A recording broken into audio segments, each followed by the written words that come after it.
ప్రియమైన దేవుని సంగమా, క్రీస్తు యేసు పరిశుద్ధ నామంలో మీ అందరికీ శుభములు. ఈ పునరుద్ధాన దినమందు ఉదయకాల ఆరాధనలో మిమ్మల్ందరినీ ప్రేమపూర్వకంగా ఆహ్వానిస్తున్నాము. మీరందరూ ప్రభువును ఆరాధించుటకు సిద్ధంగా ఉన్నారు కదా. మనమందరము ఆయన పరిశుద్ధ సన్నిధిలో ఆయనను ఆరాధించదము. యెహోవా దయాళుడు, ఆయనకు కృతజ్ఞతాస్తులు చెల్లించుడి, ఆయన కృప నిత్యముండును. యెహోవా విమోచించిన వారు ఆ మాట పలుకుదురుగాక. విరోధుల చేతిలో నుండి ఆయన విమోచించిన వారు, తూర్పు నుండి, పడమటి నుండి, ఉత్తర దిక్కు నుండి, దక్షిణం నుండి, నానా దేశం నుండి ఆయన పోగు చేసిన వారందరూ ఆ మాట పలుకుదురుగాక. ప్రార్థన చేసుకుందాం. మహోన్నతుడా, గొప్ప దేవా, యేసుక్రీస్తు నాయనా, నీకు స్తోత్రం అని చెల్లించినాం తండ్రి. స్తోత్రం ప్రభా, స్తోత్రం తండ్రి, స్తోత్రం నాయనా. మరి యొక్క పునరుత్థాన దినంన ప్రభా నేను స్తుతించి కనపరచుటకు ఇచ్చిన సమయం బట్టి నాయనా నీకు స్తోత్రం అని చెల్లించినాం. మీరే మాతో ఉన్నారు ప్రభా, నీకు స్తోత్రం. మీరే మమ్మల్ని నడిపిస్తున్న దేవా, నీకు స్తోత్రం అని చెల్లించినాం తండ్రి. ప్రభా, ఇప్పటివరకు మీరు చేసిన ప్రతి మేలుని బట్టి నాయనా నీకు స్తోత్రం. రాత్రంతా మాతో ఉండి ఒక దినం సజీవ లెక్కలో చేర్చిన దేవానికి స్తోత్రం అని చెల్లించినాం తండ్రి. నీ కార్యక్రమం అంతట్లో నీ అధ్యక్షతో మనం నడిపించండి. మీరే గంధామహిమలు పొందగలందుకు మా ప్రభువును యేసుక్రీస్తు పేట వీరికొచ్చినాం తండ్రి. ఆమెన్.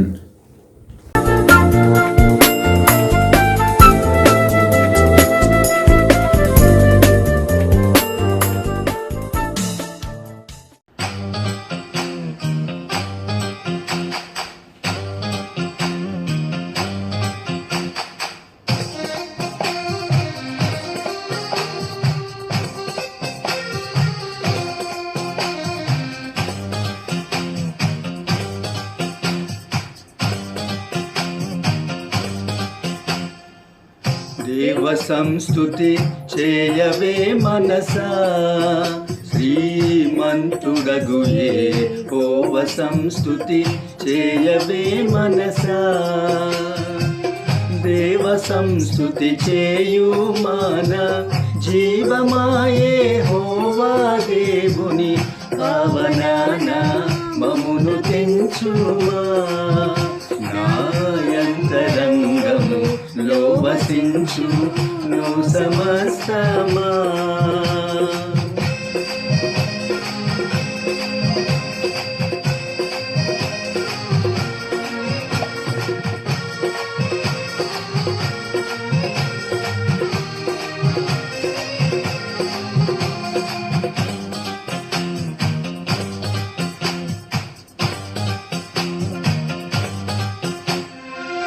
జీవమాయే యెహోవా నీకు చేసిన మేలను మరువకు. జీవమాయే యెహోవా నీకు చేసిన మేలను మరువకు. నీవు చేసిన పాతకములను మన్నించి జబ్బు లేనియును లేకుండ చేయును. కారణము చే దేవ సంస్తుతి చేయవే మనసా.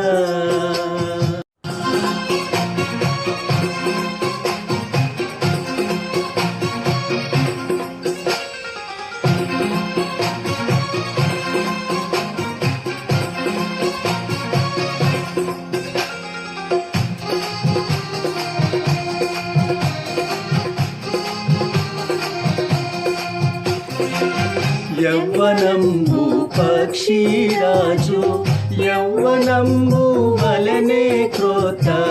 యవ్వనంబు పక్షిరాజు యవ్వనంబు వలనే క్రోత. యవ్వనం వై వెలయునాట్లుగా మేలిచి నీడు భావమును సంతుష్టిపరచునుగా. ఆ కారణము చే దేవ సంస్తుతి చేయవే మనసా.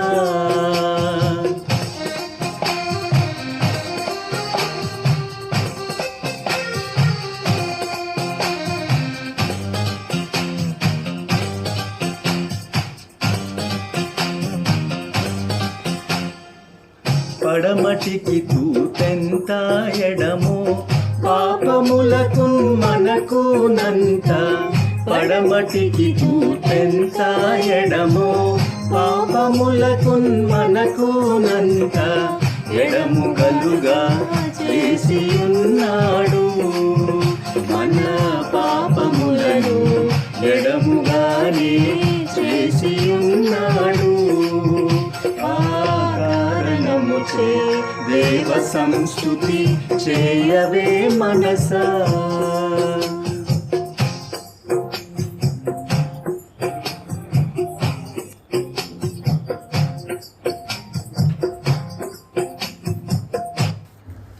మన సంఘ కాపరి పాస్టర్ జోసెఫ్ డాసన్ గారు దేవుని వర్తమానాన్ని మనకు అందిస్తారు.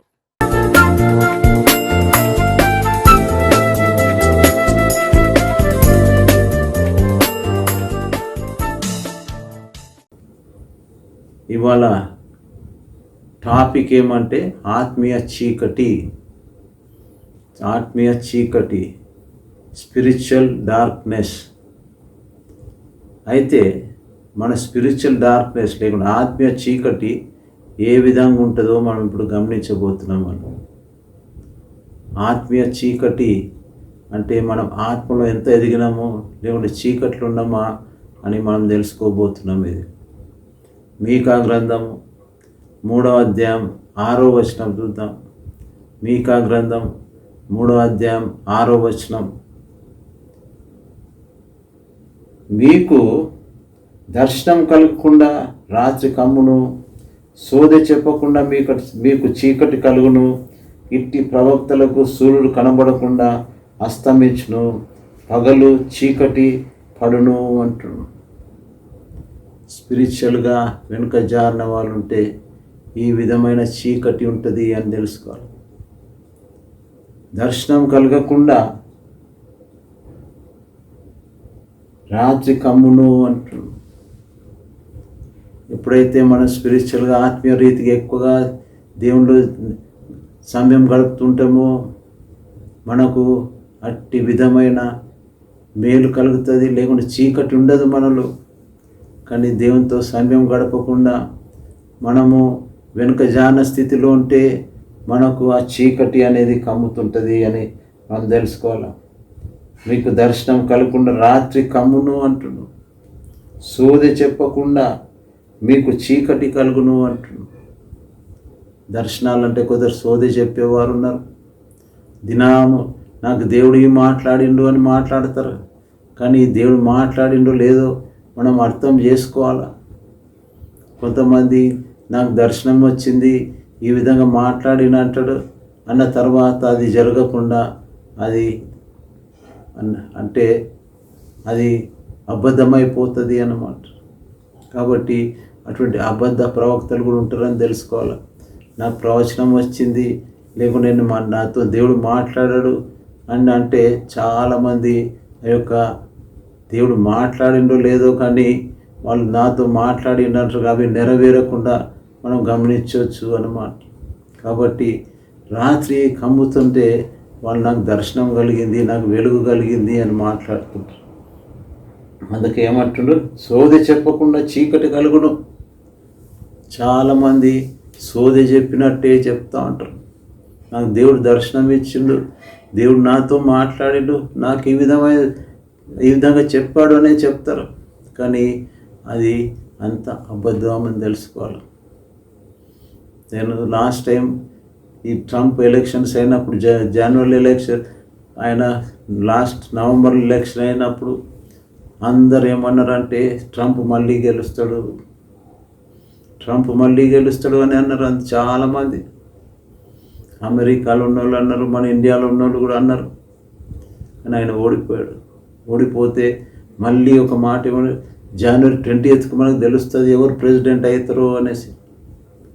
కానీ అప్పుడు ట్రంప్ ప్రెసిడెంట్ కాలే. అంటే ఈ విధంగా నాకు దేవుడు మాట్లాడాడు అని చెప్తుంటారు. కానీ సోదె చెప్పినట్టు అన్నమాట. వాళ్ళు సోదె చెప్తుంటారు. ఇప్పటికి ఎంతోమంది నేను గమనిస్తూ ఉంటాను. సోదె చెప్పినట్టు చెప్తాడు. దినాము నాకు దేవుడు దర్శనం ఇచ్చిన రాత్రి అని మాట్లాడతారు. ఆయన దర్శనం లేదు, ఏం లేదు అన్నమాట. ఇవాళ అటువంటి ప్రవక్తలు చాలా అయిపోయారు. ఇంకేమంటాడంటే, ఇట్టి ప్రవక్తలు సూర్యుడు కనబడకుండా అస్తమించును, పగలు చీకటి పడును అంటుడు. అంటే ఎవరైతే ఇటువంటి ప్రవచనాలు చెప్తుంటారో, దేవుడు నాకు మాట్లాడిండు అని చెప్పి ప్రవచనాలు చెప్తూ ఉంటారో, అది జరగనప్పుడు వాళ్ళు మళ్ళీ ఆ మాట ఎత్తనే ఎత్తరు. కాబట్టి ఈ విధమైన ప్రవచనాలు ప్రవక్తలు చెప్తూ ఉంటారు. కాబట్టి వాళ్ళకు చీకట్లు ఉన్నారు కాబట్టి వాళ్ళు చెప్పే ప్రవచనాలని అబద్ధాలు, సోదే అని దేవుడు చెప్తా ఉన్నాడు ఇక్కడ. కాబట్టి అటువంటి ప్రవచనాలు, అటువంటి ప్రవక్తలను మనం నమ్మొద్దు. ఆ యొక్క ప్రవక్తలు సరి అయిన దేవుని మాట చెప్పకుండా వాళ్ళకు నోటికి తోచింది, లేకుండా వాళ్ళకి ఏది తట్టిందో అది చెప్తూనే ఉంటారు. కాబట్టి అటువంటిది మనం జాగ్రత్తగా గమనిస్తూ ఉండాలి. ఒకటి రెండు గమనించిన తర్వాత వాళ్ళు సరి అయింది చెప్పితే మనం నిజమే చేసి చెప్పాడు అనేసి మనం అనొచ్చు. కానీ అవన్నీ అబద్ధాలైనప్పుడు ఆ యొక్క ప్రవక్త యొక్క మాటలు మనము నమ్మొద్దు. అది సోది చెప్పినట్టు అనేసి దేవుడు చెప్తా ఉన్నాడు ఇక్కడ. కాబట్టి ఇక్కడ ఈ వాక్యం బట్టి ఒక 5 పాయింట్స్ మనం గమనించవచ్చు. నీవు పరిశుద్ధంగా ఉండకుండా కటిక చీకటి కమ్మును అంటుడు. అంటే నువ్వు పరిశుద్ధంగా లేకుంటే నీకు చీకటి కమ్ముతుంది అన్నమాట. నువ్వు పరిశుద్ధంగా ఉండాలా.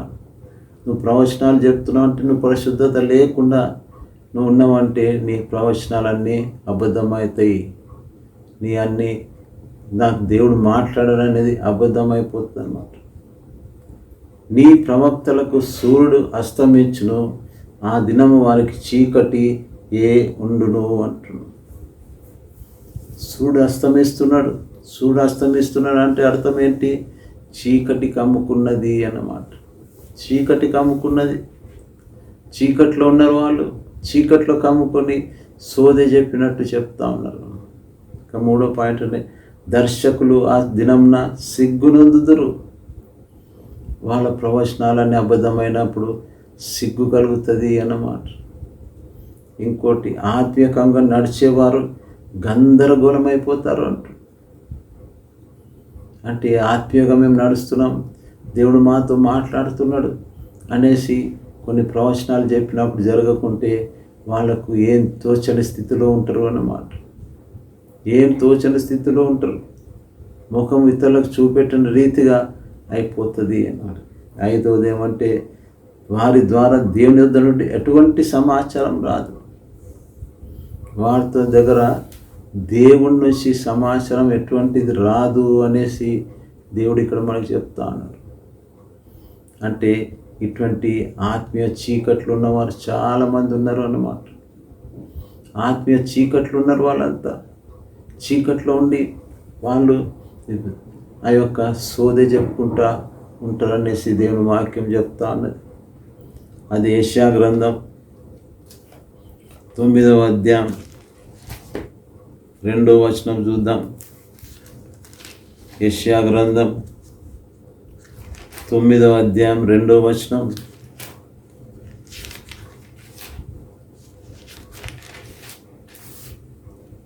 చీకట్లో నడుచు జనులు గొప్ప వెలుగు చూచున్నారు, మరణ ఛాయ గల దేశ నివాసులు వెలుగు ప్రకాశించును అంటును. చీకటిలో నడుచు జనులు గొప్ప వెలుగు చూచున్నారు.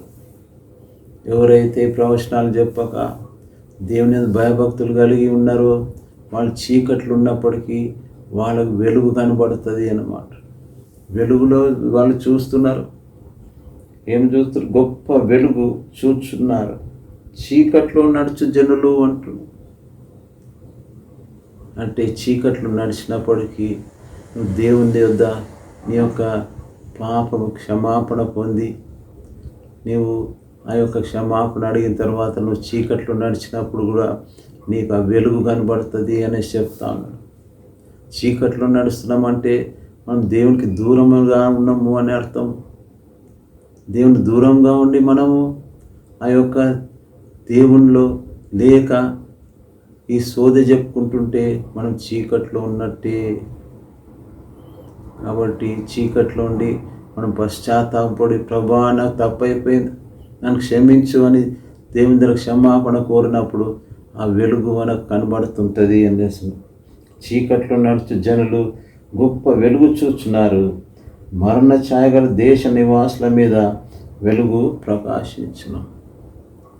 ఆ దేశం మీద మరణ ఛాయ ఉన్నా కానీ ఆ యొక్క వెలుగు వాళ్ళ మీద ప్రకాశించును అని చెప్తున్నాను. కాబట్టి ఆ వెలుగు మనం ఎప్పుడైతే దేవుని యొద్ద క్షమాపణ కోరి మన నడువని సరి చేసుకొని పరిశుద్ధంగా జీవించడానికి ప్రయత్నం చేసినప్పుడు మనకు ఆ యొక్క దర్శనాలు కూడా కలుగుతాయని తెలుసుకోవాలి. లేకుంటే మరణ ఛాయలు ఉన్నప్పుడు మనకు వెలుగు ప్రకాశించును అని తెలుసుకోవాలి. కాబట్టి ఆ విధమైన జీవితం మనకు కావాలి. ఆత్మీయ జీవితంలో ఆత్మీయ చీకటి ఉందంటే మన దేవునితో సరైన సంబంధం లేకుండా ఉన్నామని అర్థం.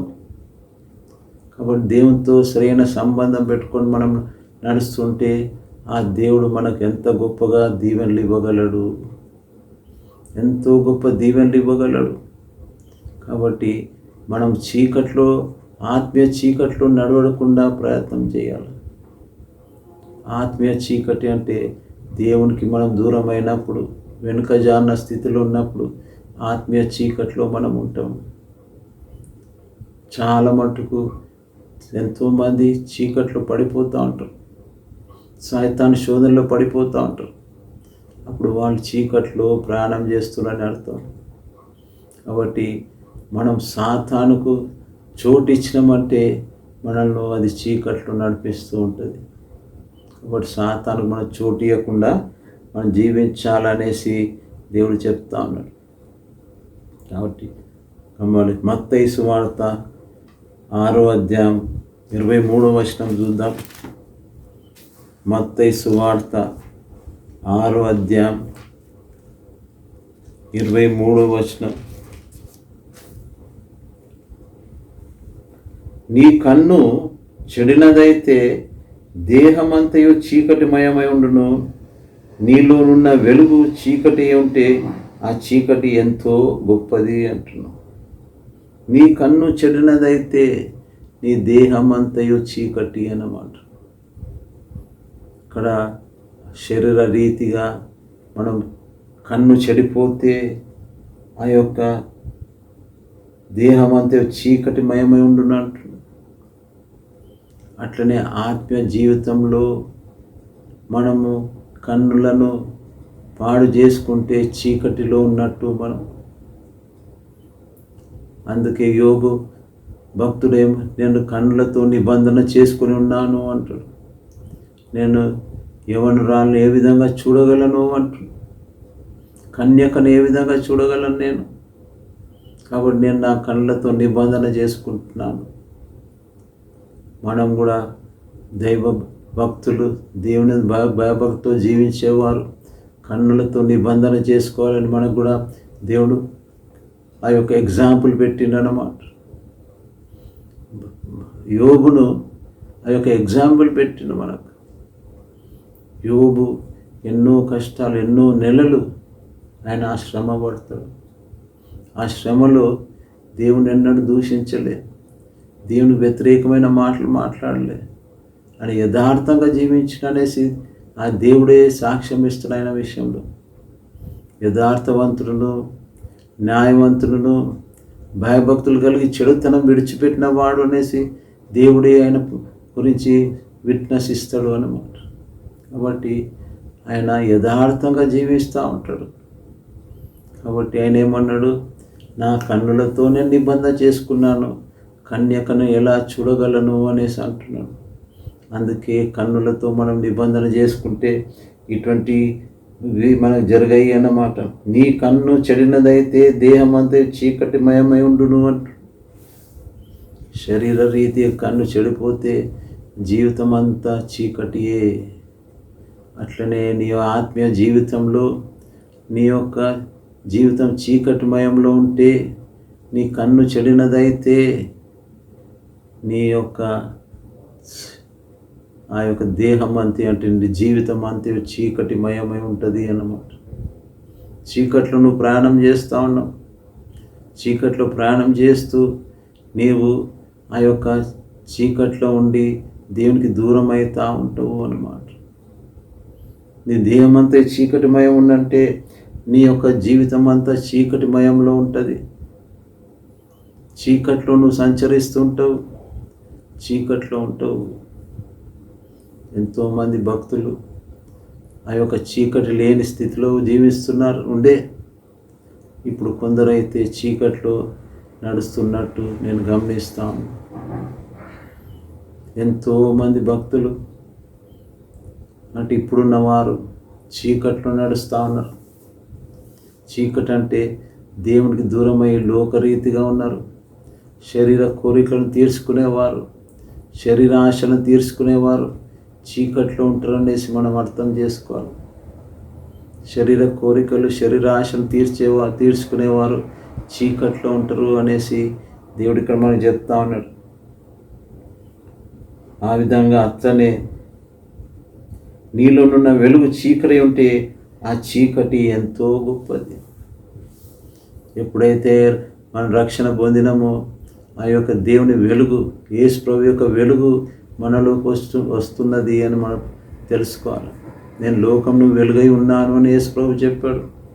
మనం రక్షింపబడ్డప్పుడు ఆ వెలుగును మనకు ఇస్తున్నాడు ఆయన. ఇచ్చినప్పుడు దాన్ని మనం చీకటిమయం చేసుకుంటా ఉన్నాం. చీకటిమయం చేసుకొని చీకట్లో నడుస్తూ ఉంటాం మనం. కాబట్టి ఆ విధమైన చీకట్లో మనం లేకుండా మనం దేవునికి ఎప్పుడు దగ్గరగా మనం ఉండాలి. అందుకే 1 కొరింథీ 1:9 ఏమంటాడు? నీవు పిలిచిన పిలుపుకు ఒక నిమిషం అది చూద్దాం మనం. 1 కొరింథీ 1:9 1 కొరింథీ 1:9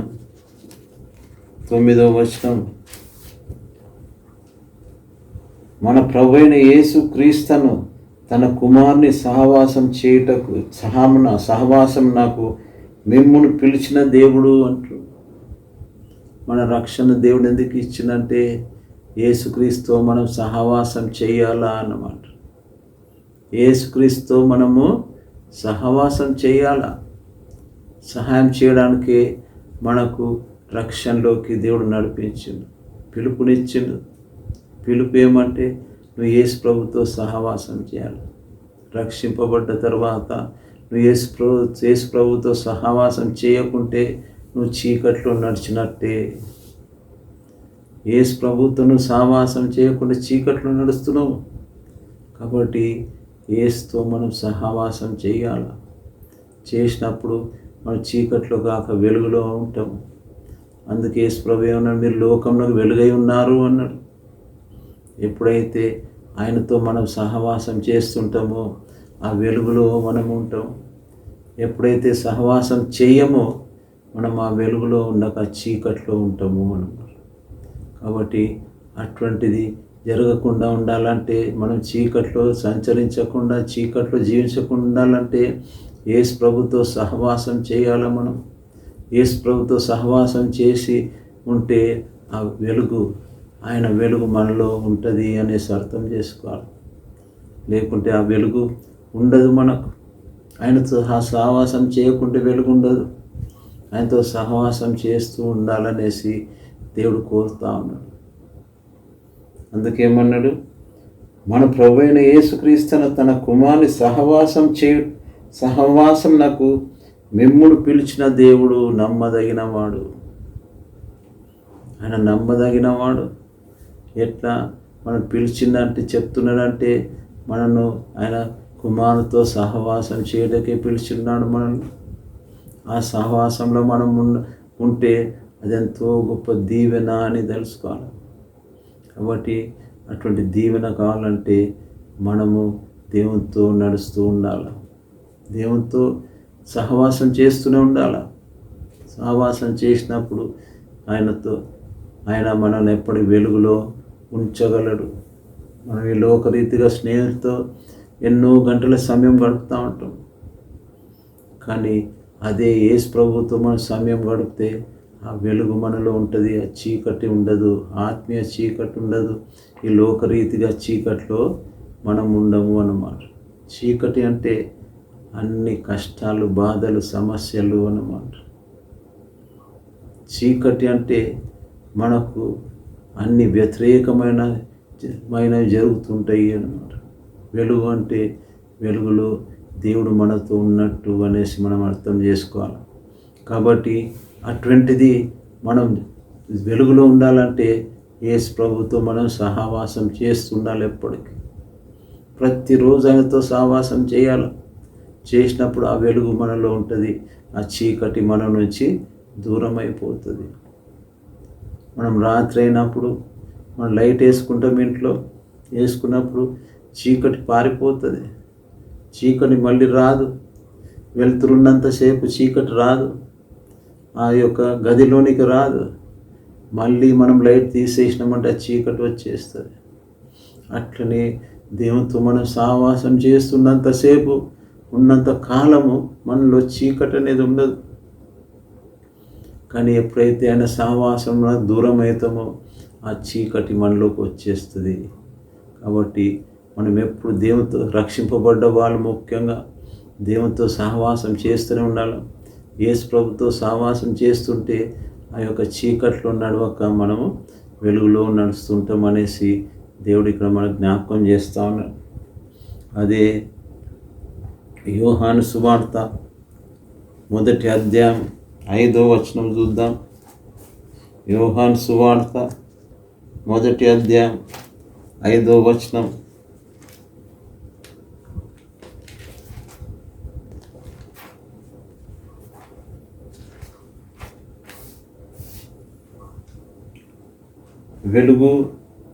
ఆ వెలుగు చీకట్లో ప్రకాశించినది, కానీ చీకటి దాన్ని గ్రహింపకుండెను అంటు. వెలుగు అంటే యేసు ప్రభు.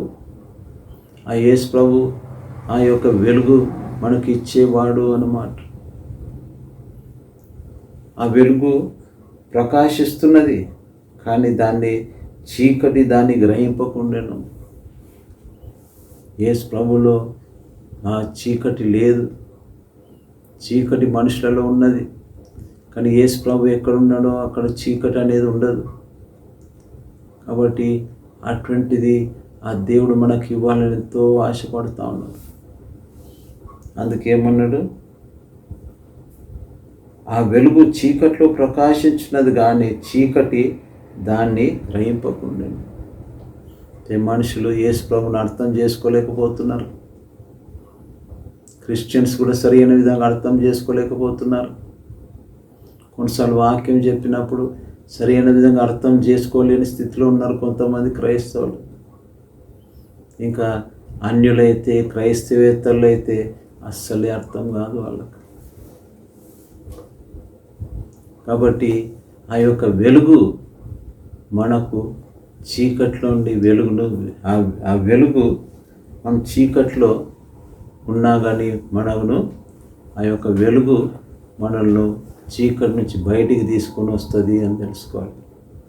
అందుకేమంటుడు, ఆ వెలుగు చీకట్లో ప్రకాశించినది, కానీ చీకటి దాన్ని గ్రహింపకుండా. చీకటి గ్రహించలేకపోతున్నాం మనం చాలా మటుకు. ఆ చీకటి మనకు చీకట్లోనే ఉంచాలని ప్రయత్నం చేస్తుంటుంది. చీకటి అంటే సాతాను క్రియలు. సాతాను మనల్ని ఎక్కువగా దేవుని దగ్గర రాకుండా అది మనం దేవునికి దూరం చేస్తూ ఉంటుంది. కాబట్టి అటువంటి క్రియలు మనలో ఉండొద్దు. అంటే సాతానుకు మనం చోటు ఇవ్వకుండా ఉండాలి. నేను ఎప్పుడు చెప్తుంటా, మనం సాతానుకు చోటు ఇవ్వకుండా ఉండాలి. చోటు ఎప్పుడు ఇస్తుంటామంటే సులువుగా చిక్కులు పెట్టు పాపం చేసినప్పుడు మనం సాతానుకు చోటు ఇస్తున్నాము అనేసి తెలుసుకోవాలి. సులువులు చిక్కులు పెట్టేది ఏమంటే పాపము, అది అబద్ధము అన్నమాట. నువ్వు అబద్ధం ఆడినావు అంటే ఆ యొక్క సాతాను వచ్చి నీ హృదయంలో కూర్చుంటాడు.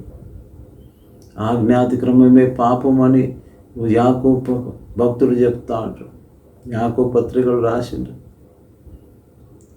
యోహాను సువార్తలు రాసిండు, అది యోహాను పత్రికలు రాశాడు అది. కాబట్టి ఆ యొక్క ఆజ్ఞాతిక్రమం పాపం అంటున్నాం. ఆజ్ఞను మనం మీరితే పాపము సాతాను మనల్ని ఆవరించిపోతుంది అన్నమాట. కాబట్టి ఆ వెలుగులో మనం ఎప్పుడు ఉండాలంటే సులువులో చిక్కులో పెట్టి పాపంలో పడకుండా ఉండాలి. అప్పుడే మనం ఆ వెలుగులో ఉండగలము. లేకుంటే సులువులో చిక్కు పెట్టి పాపంలో మనం ఉంటే సాతాను మనల్ని ఆవరిస్తుంది అని తెలుసుకోవాలి. కాబట్టి చాలామంది దాన్ని గ్రహించలేకపోతున్నారు అని చెప్తాను. చీకటి దాన్ని గ్రహింపకుండాను అంటున్నాను. ఏది? ఆ వెలుగులో చీకటి ప్రకాశించున్నది, చీకట్లో వెలుగు ప్రకాశిస్తున్నది, కానీ చీకటి దాన్ని గ్రహింపకుండాను అంటున్నాను. అంటే ఆ యొక్క వెలుగు చీకట్లో వస్తుంది, చీకట్లో మనకు కనబడుతుంది వెలుగు, కానీ మనం దాన్ని దూరం చేసుకుంటున్నాము అన్నమాట. సాధారణంగా మనం చర్చ్కి వెళ్ళినప్పుడే భయభక్తులతో ఉంటాం. బయటికి వచ్చిన తర్వాత ఆ పాస్టర్ గారు లేకుండా స్పీకర్ ఏం చెప్పాడో మర్చిపోతాం. మనం మర్చిపోయి యథావిధంగా మనం జీవిస్తూ ఉంటాం. అదే వెలుగును మనము తెలుసుకోలేకపోతున్నాం, అదే చీకట్లో ఉంటున్నాము అన్నమాట. కాబట్టి అటువంటి చీకట్లో మనము గడపకుండా ఉండాలనేసి తెలుసుకోవాలి. అటువంటి చీకట్లో మనం ఉండొద్దు. ప్రకాశించే వెలుగును దాన్ని గమనించి వెలుతురులోకి మనం వెళ్ళాలి. ఆ వెలుతురులోకి వెళ్ళాలంటే మనము దేవునితో సహవాసం చేయాలి. దేవునితో సహవాసం చేసినప్పుడే ఆ వెలుతురులో మనం ఉండగలము అనేసి దేవుడికి మనం జ్ఞాపకం చేస్తూ ఉన్నాడు. అది యోహాను సువార్త 3వ అధ్యాయం 19వ వచనం చూద్దాం. యోహాను సువార్త 3వ అధ్యాయం 19వ వచనం. ఆ తీర్పు ఇదే, వెలుగు లోకంలోకి వచ్చెను, కానీ తమ క్రియలు చెడ్డవైనందున మనుషులు వెలుగును ప్రేమింపక చీకటినే ప్రేమించిరి అంటారు. ఆ వెలుగు లోకంలోకి వచ్చాను అంటాడు. అంటే యేసు ప్రభు ఈ లోకానికి వచ్చినాడు, వెలుగుగా ఈ లోకానికి వచ్చినాడు. కానీ తమ క్రియలు చెడ్డవైనందున అంటాడు. తమ క్రియలు చెడ్డవైనందున మనుషులు వెలుగును ప్రేమింపక చీకటినే ప్రేమించిరి. ఇదంతా శరీర కోరికలు, శరీర ఆశలున్న వారు చేసే క్రియలు అన్నమాట. శరీర కోరికలు ఎన్నో ఉంటాయి, శరీర ఆశలు ఎన్నో ఉంటాయి. అవి నెరవేర్చుకుంటూ ఉంటే మనం ఆ వెలుగును చూడలేకపోతాము. ఆ శరీర కోరికలు, శరీర క్రియలు మనం లేకుండా ఉంటే ఆ వెలుగులో మనం ఉండగలము మనం.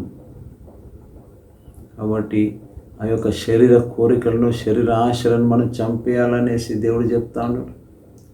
రోమా పత్రిక 8వ అధ్యాయం 13వ వచనం ఏమంటుండే, ఆత్మ ద్వారా మీ ప్రతి పాపను చంపివేయడి అంటున్నాడు. మనం చూద్దాం ఒకసారి. రోమా పత్రిక 8వ అధ్యాయం 13వ వచనం. మీరు శరీరానుసారంగా ప్రవర్తించినట్లా చావవలసిన వారి ఉందురు కానీ ఆత్మచేత శరీర క్రియలను చంపినట్లా జీవించదరు అంటు.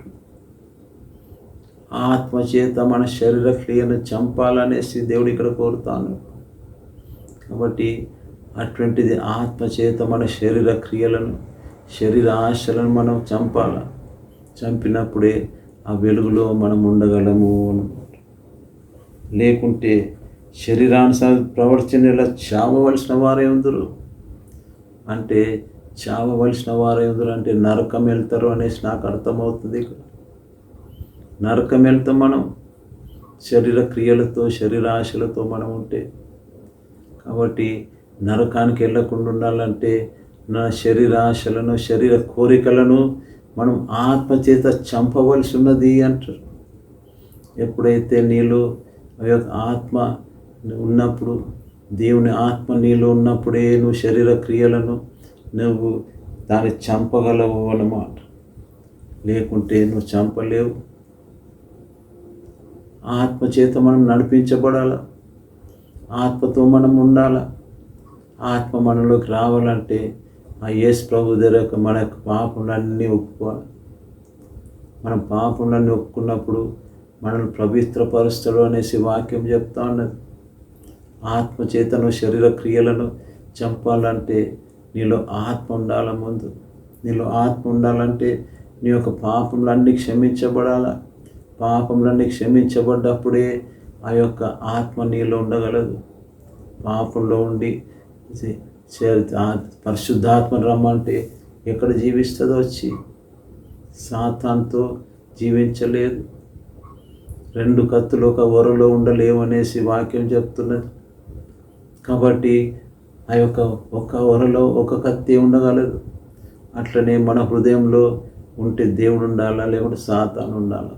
మనం దేవుడు లేడంటే సాతాను ఆటోమేటిక్ వచ్చేస్తుంది అది. కానీ నువ్వు ఎప్పుడైతే నీ పాపంలో ఒప్పుకుంటావో అప్పుడు ఆ దేవుడు నీ హృదయంలోకి రాగలడు. అదే 1 యోహాను పత్రిక 3వ అధ్యాయం 9వ వచనం చూద్దాం. 1 యోహాను పత్రిక 1వ అధ్యాయం 9వ వచనం. మన పాపములను మనం ఒప్పుకునేలా ఆయన నమ్మదగిన వాడును నీతిమంతుడు గనుక ఆయన మన పాపములను క్షమించి సమస్త దుర్నీతి నుండి మనల్ని పవిత్రులుగా చేయును అంటున్నాడు. మన పాపములను మనం ఒప్పుకొనినలా అంటున్నాడు. మన పాపములను మనం ఒప్పుకుంటే ఏమంటుడు? ఆయన నమ్మదగిన వాడు నీతిమంతుడు గనుక అంటున్నాడు. ఆయన నమ్మదగిన వాడు నీతిమంతుడు అంటే పాపం లేనివాడు. పాపం లేని వాడి దగ్గరకు మనం వెళ్తే మనం పాపం లేని వారం కాగలం. అందుకే అంటాడు, ఒకంతు 6 అడుగులు నడిస్తే వీరు వారైతారు, వారు వీరైతారు అనే సామెత ఉన్నది. కాబట్టి మనం ఎవరితో నడిస్తే వాడిని యొక్క క్రియలు మనలోకి వచ్చేస్తాయి, వాని యొక్క అలవాట్లు మనకు వస్తాయి. కానీ ఇక్కడ మనం యేసు ప్రభువుతో నడుస్తుంటే యేసు ప్రభు మాటలు ఎప్పుడు మనలో ఉంటాయి, యేసు ప్రభువుతో మనం ఎప్పుడు సావాసం చేస్తుంటాం. కాబట్టి ఇక్కడ ఏమంటుండు? ఆయన మన పాపలను మనం ఒప్పుకొని ఆయన నమ్మదగిన వాడును నీతిమంతుడు కనుక అంటుడు. ఆయన నీతిమంతుడు కనుక మన పాపములను క్షమించి అంటుడు. మన పాపములను క్షమించి సమస్త దుర్నీతి నుండి మనల్ని పవిత్రులుగా చేయము. సమస్త దుర్నీతి నుండి పవిత్రులుగా చేసినప్పుడు ఆ యొక్క ఆత్మ మనలోకి వస్తుంది అన్నమాట. ఆత్మ మనలోకి వచ్చినప్పుడు శరీర క్రియలను మనం చంపగలం, లేకుంటే మన శరీర క్రియలను మనం చంపలేము అన్నమాట. శరీర క్రియలు అంటే చీకటి, ఆ చీకట్లో మనం నడుస్తున్నాము అన్నమాట. కాబట్టి శరీర క్రియలు మనం చంపాలంటే మనలో చీకటి ఉండకుండా వెలుగు కావాలి మనకు. ఆ వెలుగు రావాలంటే మన పాపంలో ఒప్పుకోవాలి. ఒప్పుకున్నప్పుడు ఆయన నమ్మదగిన వాడు నీతిగా మంతుడు కనుక మన పాపములను క్షమించి అంటుడు.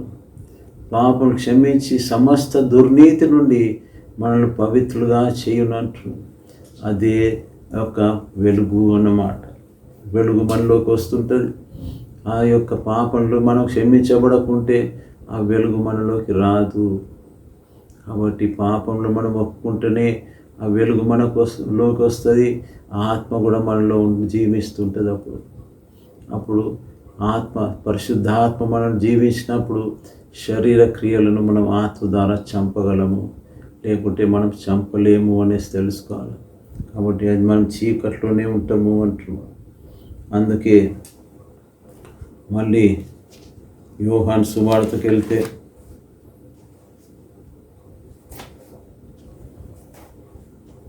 యోహాను సువార్త 3:19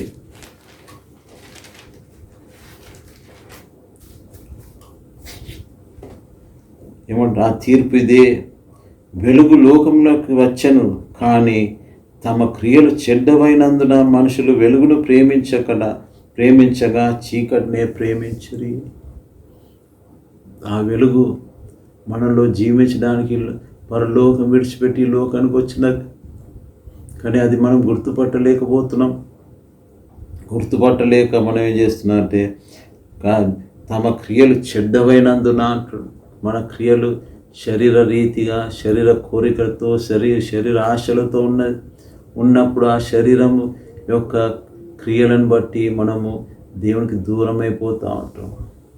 దేవునికి దూరం అయినప్పుడు మన క్రియలు చెడ్డవై ఉంటాయి. ఎప్పటికీ చెడ్డవైనందున మనుషులు వెలుగుని ప్రేమింపక అంటారు. వెలుగుని ప్రేమించే మనసు రాదు మనకు. ఎంతోమందికి వాక్యం చెప్పినప్పుడు కొన్నిసార్లు మంచి వింటారు, బాగున్న సార్ మీరు వాక్యం మంచి చెప్పారంటారు, కానీ వాళ్ళు ఏ మార్పు ఉండదు. ఎటువంటి మార్పు లేని స్థితిలో ఉంటారు. నేను ఒక విలేజ్కి పోతుంటే 2010 నుంచి 2014 వరకు 5 years నేను అక్కడ వాక్యం చెప్తుంటే, నెలకు ఒకసారి పోయి వాళ్ళ వాక్యం చెప్తా ఉంటే అన్ని మంచిగా ఉన్నాయి సార్ అని ఒప్పుకుంటారు, కానీ వాళ్ళు ఇంత కూడా మార్పు రాలేదు. 5 సంవత్సరాలు అంటే ఒక సంవత్సరంలో 12 మెసేజెస్ విన్నారు, 5 సంవత్సరాలు అంటే 60 మెసేజెస్ విన్నారు, కానీ వాళ్ళు ఎటువంటి మార్పు రాలే. అదే అన్నమాట చీకటిని ప్రేమించిరి అంటున్నమాట. చీకటిని ప్రేమించరు, వాళ్ళు వెలుగును ప్రేమించలే. అందుకే వాళ్ళు వెలుగు నుంచి చీకటినే ప్రేమించిరి అంటారు. అదే అన్నమాట. ఈ తీర్పు ఇదే. వెలుగు లోకంలోనికి వచ్చను కానీ తమ క్రియలు చెడ్డవైనందున మనుషులు వెలుగును ప్రేమింపగా చీకటినే ప్రేమించిరి అంటున్నారు. తమ క్రియలు చెడ్డవైనందున అంటున్నమాట. కాబట్టి అటువంటి క్రియలు మనలో ఉండొద్దు అనేసి దేవుడు కోరుతా ఉన్నాడు. మన పాపంలో క్షమాపణ పొందాలా. క్షమాపణ పొందినప్పుడు దుర్నీతి మనకు దూరం అయిపోతుంది.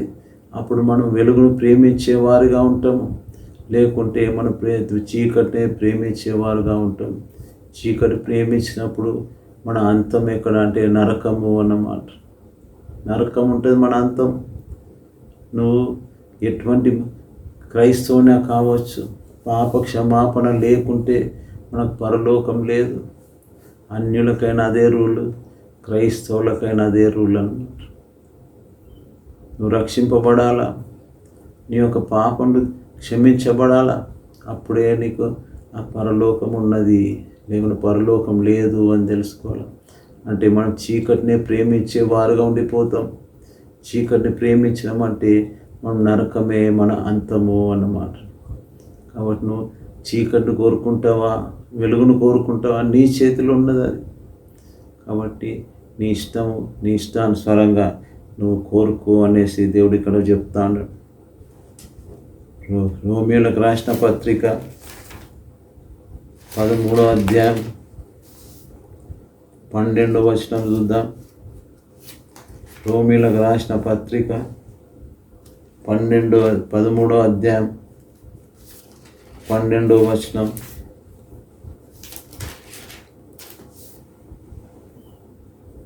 రాత్రి చాలా గడిచి పగలు సమీపంగా ఉన్నది కనుక మనము అంధకార క్రియలను విసర్జించి తేజస్ సంబంధమైన యుద్ధోపకరణను ధరించుకుందాము అంటాడు.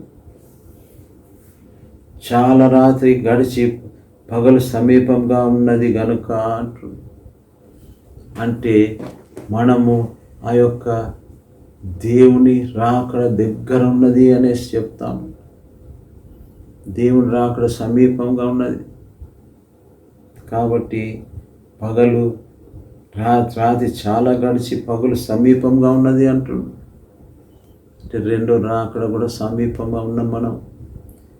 కనుక మనం అంధకార క్రియలను విసర్జించి అంటు పాప క్రియలు, అంధకార క్రియలు అంటే పాప క్రియలను విడిచిపెట్టి, లేకుంటే శరీర కోరికలను, శరీరాశలను విడిచిపెట్టి, లేకుంటే ఆజ్ఞాతిక్రమం పాపం అన్నట్టు ఆజ్ఞను మనం మీరుతూ ఉన్నామంటే అది అంధకార క్రియలు అన్నమాట. అంధకార క్రియను విసర్జించి తేజస్ సంబంధమైన యుద్ధోపకరణను ధరించుకొనుదమ్ము అంటున్నాడు.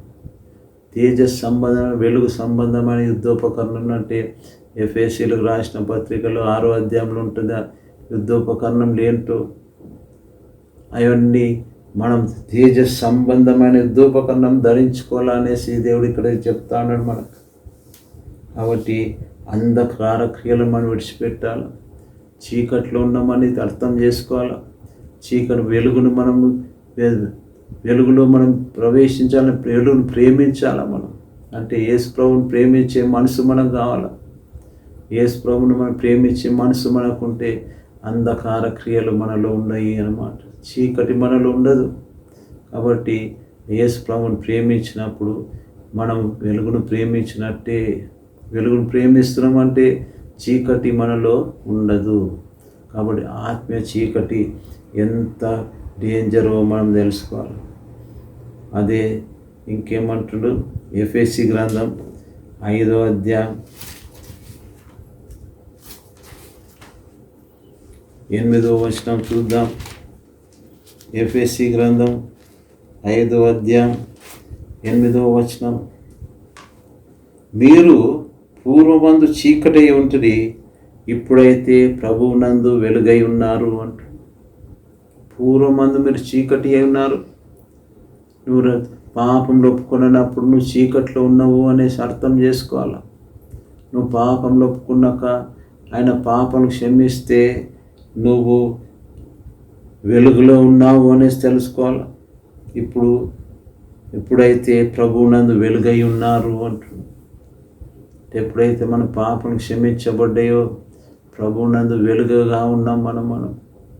మనం ప్రభువునందు వెలుగై ఉన్నాము అంటే మనల్ని చూసి ఇతరులు ఆ యొక్క వెలుగులోకి రావాలనేసి దేవుడు ఇక్కడ కోరుతా ఉన్నాడు. మనల్ని చూసి వేరే వారు వెలుగులోకి రావాలి. మనం అటువంటి సాక్ష్యం కలిగి ఉండాలి. అటువంటి మాదిరికరమైన జీవితం మనలో ఉండాలి. మనల్ని ఇతరులు చూసినప్పుడు వెలుగులో ఉన్నామని వాళ్ళు తెలుసుకొని వెలుగు కోసం వాళ్ళు కూడా వెతుక్కుంటూ రావాలి. కాబట్టి అటువంటిది జరగాలంటే మనలో పాపం లేని స్థితిలో మనం ఉండాలి. పాపం లేని స్థితిలో ఉండి మనము ఆ యొక్క దేవుని క్షమాపణ బట్టి మనం వెలుగులో ఉంటాము. మనం నూతన మనసు మనకు ఉంటుంది. నూతన మనసు ద్వారా మనం ఈ లోకం విడిచిపెడితే పరలోకం వెళ్తాము అనేసి దేవుని వాక్యం ద్వారా మనం అర్థం చేసుకోవచ్చు. కాబట్టి అటువంటిది దేవుడు మనకు అనుగ్రహిస్తానని చెప్తా ఉన్నాడు. అదే ఇదిగా 1 తెస్సలోనికీ పత్రిక 5వ అధ్యాయం 4వ వచనం చూద్దాం. 1 తెస్సలోనికీ పత్రిక 5వ అధ్యాయం 4వ వచనం,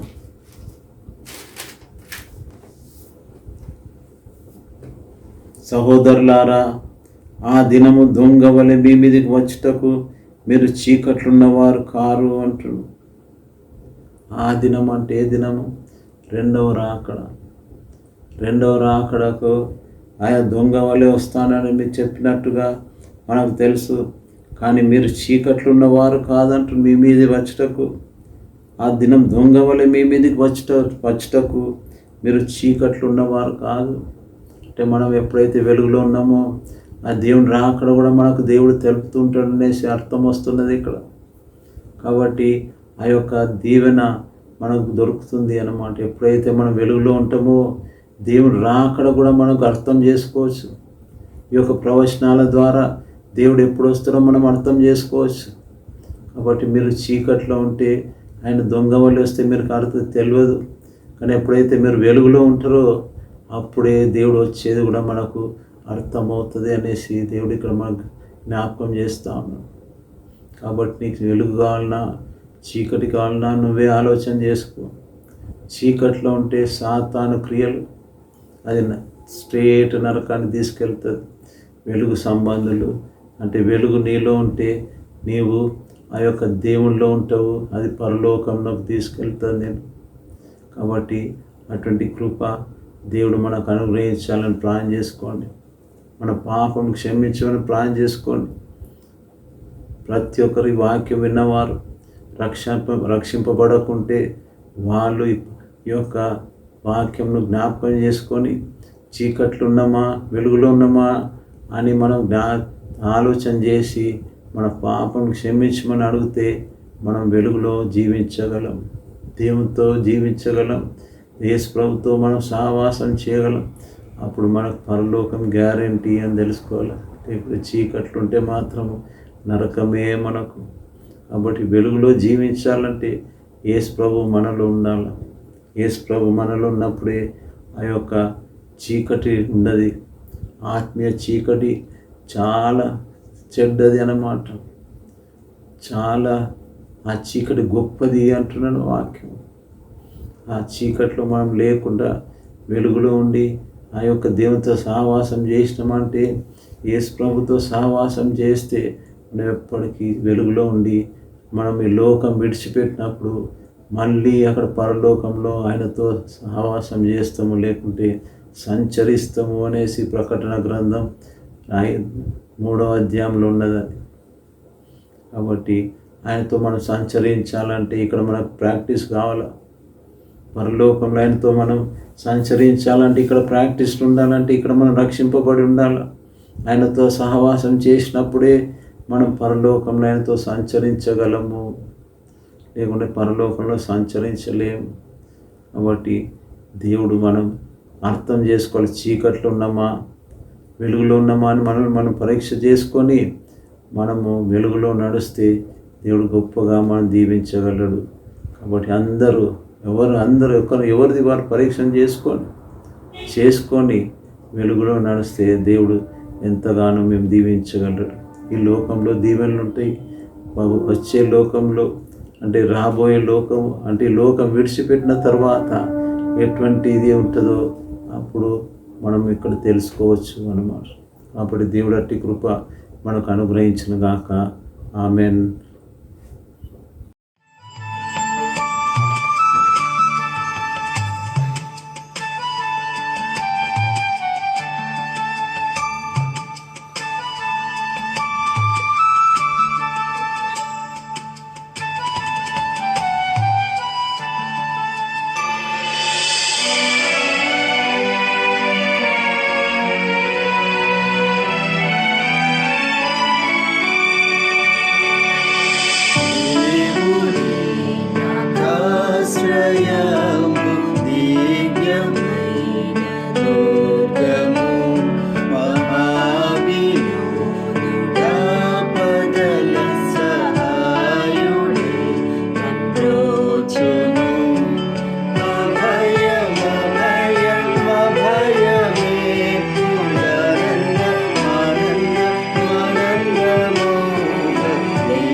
ప్రార్థన చేసుకుందాం. మహోన్నతుడా గొప్ప దేవ యేసుక్రీస్తు నాయనా నీకు స్తోత్రం అని చెల్లించినాం తండ్రి. స్తోత్రం ప్రభా, స్తోత్రం తండ్రి. ప్రభా ఇప్పటి వరకు నీ వాక్యం వినిపించినావు తండ్రి, నీకు స్తోత్రం అని చెల్లించినాం ప్రభా. నిజమే తండ్రి, మేము ఆత్మీయ చీకట్లో ఉంటే ఎంత నష్టం జరుగుతుందో మీరు చూపెట్టినారు తండ్రి. మేము వెలుగులో ఉంటే ఎంత దీవెనలు ఉన్నాయో మీరు మాకు చూపెట్టినారు తండ్రి. నీకు స్తోత్రం అని చెల్లించినాం. ప్రతి ఒక్కరు ప్రభా తమ పాపముల కొరకు తండ్రి మరి క్షమాపణ కోరాలని మీరు చెప్తున్నారు నాయన, ప్రార్థన చేసుకోమంటున్నారు ప్రభా. తండ్రి మీరు పాపల కొరకు క్షమాపణ అడిగినప్పుడు మీ యొక్క ప్రేమను బట్టి, మీ యొక్క కరుణను బట్టి నాయన మమ్మల్ని క్షమించినైనా సమస్త దుర్నీతి నుంచి మనం పవిత్రులుగా చేస్తానని చెప్పిన దేవానికి స్తోత్రం చెల్లించినాం. నమ్మదగిన వాడు మరి తండ్రి నీతిమంతులని మీరు చెప్పినారు తండ్రి. నిజమే ప్రభా, నువ్వు నమ్మదగిన వాణివి తండ్రి. మరి నువ్వు నీతిమంతుడు కాబట్టి నైనా ఆ నీతిమంతత్వం మాకు ఇస్తారని మేము తండ్రి నీకు స్తోత్రం చెల్లించినాం.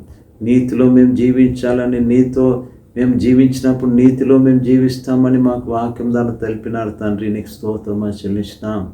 కాబట్టి నైనా నీకు స్తోత్రం తండ్రి, స్తోత్రం నైనా ప్రభా. మరి ప్రతి ఒక్కరు ప్రభా వాక్యం అర్థం చేసుకొని నైనా ఆ యొక్క వాక్యం ద్వారా వాళ్ళు వెలుగులోకి వచ్చేలా మీరు సహాయం చేయండి నైనా. సహాయం చేయగలిగినాం తండ్రి. వెలుగు ఎంత అవసరమో, ప్రతి ఒక్కరి జీవితంలో వెలుగు ఎంత అవసరమో వాళ్ళు అర్థం చేసుకునే భాగ్యం దయచేయగలిగినాం తండ్రి. వారితో మాట్లాడండి. ఈ వాక్యం వింటున్న ప్రతి ఒక్కరితో మీరు మాట్లాడగలిగినాం తండ్రి. మాట్లాడి ప్రభా వారిని ప్రభా నీ బిడ్డలుగా మార్చుకోగలిగినాం తండ్రి. ఎవరైతే వాళ్ళ పాపలు ఒప్పుకుంటారో నైనా వారు తండ్రి మరి నైనా ప్రభా వారిని క్షమించి వారి పాపముల నుంచి తండ్రి క్షమించి వారి సమస్త దుర్నీతి నుంచి విడుదల దయచేయగలిగినాం తండ్రి. ప్రతి ఒక్కరిని దీవించండి. వాక్యం విన్న వారందరిని దీవించగలిగినాం తండ్రి. ప్రభా నేను మంచి పాటలతో మేము స్తుతించగలిగినాం ప్రభా. మంచి మ్యూజిక్తో మేము స్తుతించగలిగినాం తండ్రి. నీకు స్తోత్రం చెల్లించినాం ప్రభా తండ్రి. అదేవిధంగా ప్రభా తండ్రి మరి మీరే ప్రభా ఈ వాక్యం విన్న అందరిని దీవించండి.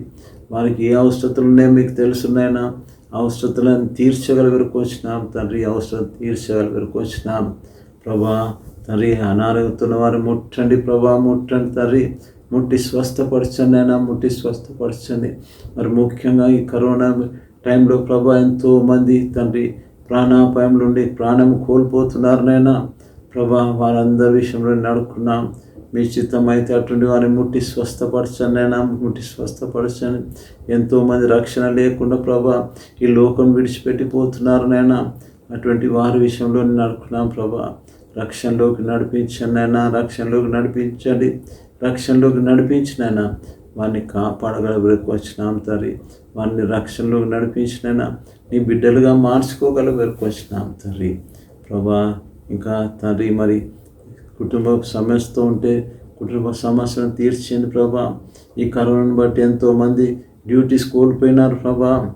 ఏదో విధంగా వాళ్ళు తండ్రి ఆ యొక్క డ్యూటీస్ ప్రైవేట్లను ఏదో విధంగా చేస్తూ జీవనం సాధిస్తుండగా తండ్రి వారిని తండ్రి ఇంకా దీవించండి. వారి పనిలో అభివృద్ధిని దయచేయగలిగినాం తండ్రి. మంచి శాలరీస్ కూడా దయచేయగలిగినాం. టైంకు వాళ్ళకు శాలరీస్ దొరికేలా సహాయం చేయగలిగినాం ప్రభా. మీ యొక్క కృపను బట్టి అందరు దీవించండి. తిరిగి మేమందరం ఇలా కూడినే స్తుతించే వరకు నీ గాయపడ్డ హస్తంలో మమ్మల్ని అందరినీ భద్రపరచమని మా ప్రభువును యేసుక్రీస్తు పేరిట వచ్చినాం తండ్రి. ఆమెన్. మన ప్రభు అయిన యేసుక్రీస్తు కృప, తండ్రి అయిన దేవుని యొక్క ప్రేమ, పరిశుద్ధాత్మిక అన్యోన్య సహవాసం ఎల్లప్పుడు తోడు నీడై ఉండడుగాక. ఆమెన్. దేవుడు మిమ్మల్ని మీ కుటుంబాలను దీవించునుగాక. ఆమెన్.